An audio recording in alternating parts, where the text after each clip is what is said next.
정부가 서울 강남 3구와 용산을 제외한 전역을 부동산 규제 지역에서 해제했습니다. 해제된 지역에서는 집 살 때 대출 한도가 늘어나고 세금도 크게 줄어듭니다. 이지호 기자입니다. 서울 강남 3구와 용산구를 제외한 모든 규제 지역이 풀렸습니다. 지난해 11월 서울 전체와 경기 과천, 성남, 하남, 광명만 남기고 규제 지역을 푼 지 2달 만입니다. 집값 급락에 따른 부동산 경착륙을 막기 위한 조치입니다. 지난해 서울 아파트값은 7.20% 하락했습니다. 마이너스 12.01%로 가장 많이 하락한 노원구에 비해 서초구는 2.41% 떨어져 낙폭이 작았습니다. 강남 3구와 대통령실 이전 용산국제업무지구 개발 호재가 있는 용산의 경우 향후 집값 상승의 불씨가 될 수 있는 만큼 규제 지역을 유지하는 것으로 보입니다. 규제 지역에서 해제되면 집을 사고 파는 모든 과정에서 상당수 규제가 풀립니다. 현재 50%인 주택담보대출 비율 규제가 70%로 완화되고 양도소득세, 취득세 같은 세금도 크게 줄어듭니다. 이번 조치는 관보에 게재되는 5일 0시부터 효력이 발생합니다. 전문가들은 집값 하락세가 누그러질 수 있지만 지금의 고금리 상태에서 효과는 제한적일 것으로 예상합니다. 지금의 주택시장 침체를 이끌어냈었던 금리에 대한 부분, 경기 둔화에 따라서 구매소유 주택 구입 적극성이 많이 줄어든 상황이라 드라마틱한 시장의 변화를 기대하기는 어려울 것 같고요. 구매물을 좀 줄인다든지 가격의 낙폭을 줄이는 효과들 정도의 기대에 그칠 것으로 생각됩니다.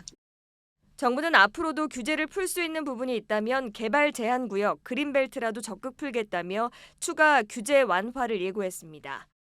한국경제TV 이지우입니다. 정부가 이처럼 규제 완화에 속도를 내는 것은 최근 부동산 시장의 경착륙 우려가 커졌기 때문입니다.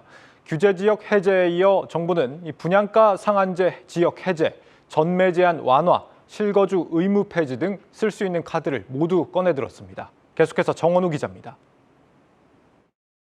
민간 택지 분양가 상한제 적용 지역도 서울 강남 3구와 용산을 제외하고 모두 해제됩니다.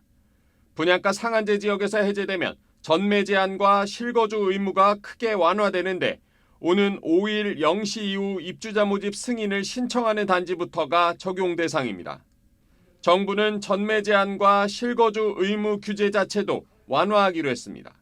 수도권에 적용되는 최대 10년의 전매 제한을 3년으로 축소하고 비수도권도 4년에서 1년으로 줄입니다.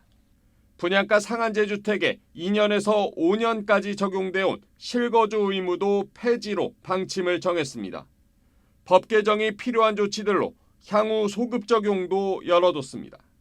아울러 분양가와 상관없이 허그가 중도금 대출을 보증하고 모든 주택에서 특별 공급을 허용하며 청약에 당첨된 1주택자에게 부과되는 기존 주택 처분 의무도 폐지하기로 했습니다.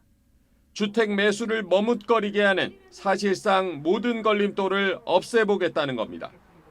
부동산 시장 전반이 거래 동결이라는 이런 지나친 시장의 공포에 대해서는 우리가 명확한 좀 신호를 줄 필요가 있다는 차원에서 이 같은 조치는 기존 규제 완화에도 거래 절벽이 지속되면서 부동산 경기 위축이 위험 수위에 다다랐다는 판단 때문입니다. 최근 발표된 지난해 11월 말 전국 미분양 주택은 총 58,027가구로 전달보다 10,000가구 넘게 또 쌓였습니다. 부동산원이 조사한 12월 넷째 주 전국 아파트 매매 수급 지수는 70.2포인트로 2012년 조사를 시작한 이후 5주 연속 최저치를 기록했습니다. 주택 매수 심리가 역대급으로 얼어붙었다는 뜻입니다. 한국경제TV 정원우입니다.